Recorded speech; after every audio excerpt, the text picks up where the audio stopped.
This video is about my 1986 XJ 700. Just bought this bike a couple months ago. Guy said it was running really well. When he showed up to deliver it, it was running really poor. So had to go through the carburetors here. 3 and 4, the idle screws were almost 100% closed up. 2 and 1 were probably about 80% open, around my best guess. So I still had the factory caps on it from the factory, so I had to drill them out, and that's how I found out about it. So I know it was never tampered with, but it was running really bad, really rich. So I got a complete carb repair kit from XJ Forever.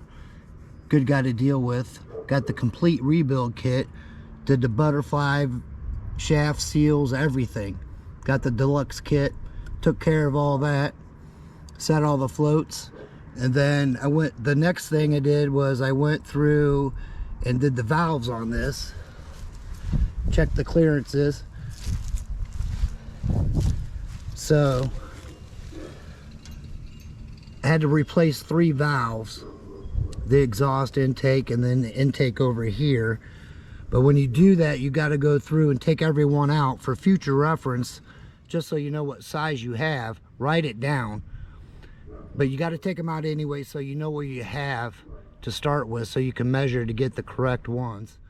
So again, XJ Forever hooked me up on a couple of the valve pads.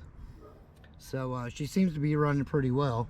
It's about 50 degrees here, so haven't started it up in a couple days. So we're gonna see how she does in the cold.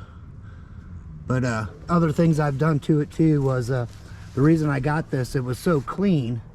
This was my very first bike when I was 20, I think. So I always had a fondness for these things. I love the way they sound.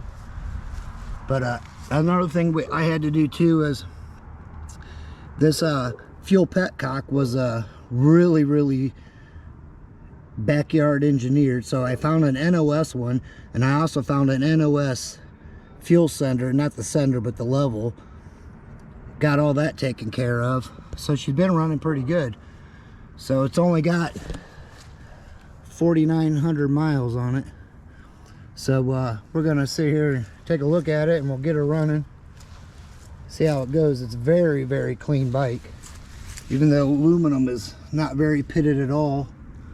It's very clean. Very happy with it. I love the way these bikes sound. But let's give her a start and see how she does. Choke it.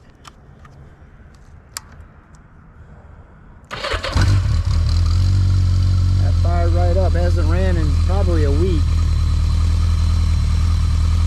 Let it idle here for a second, and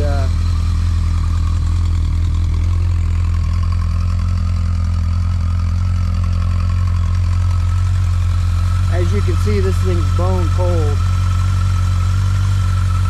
but it's running beautiful now. Purrs like a kitten.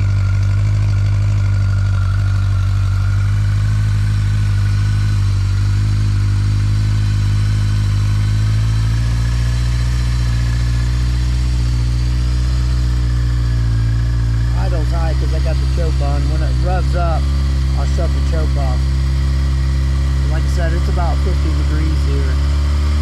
Pretty cold out.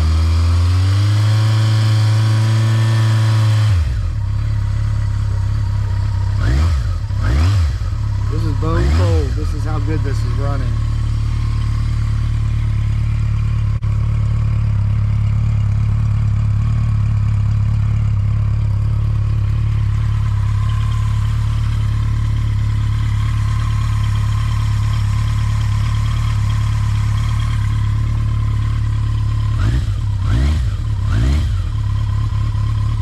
Rev it up too much because I want to let it warm up.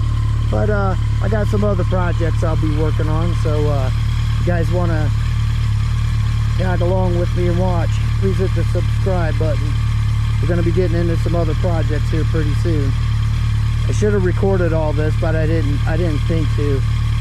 I was just more concerned about getting this running. I'm really not a YouTuber or a professional mechanic or anything like that, but I do like to figure stuff out.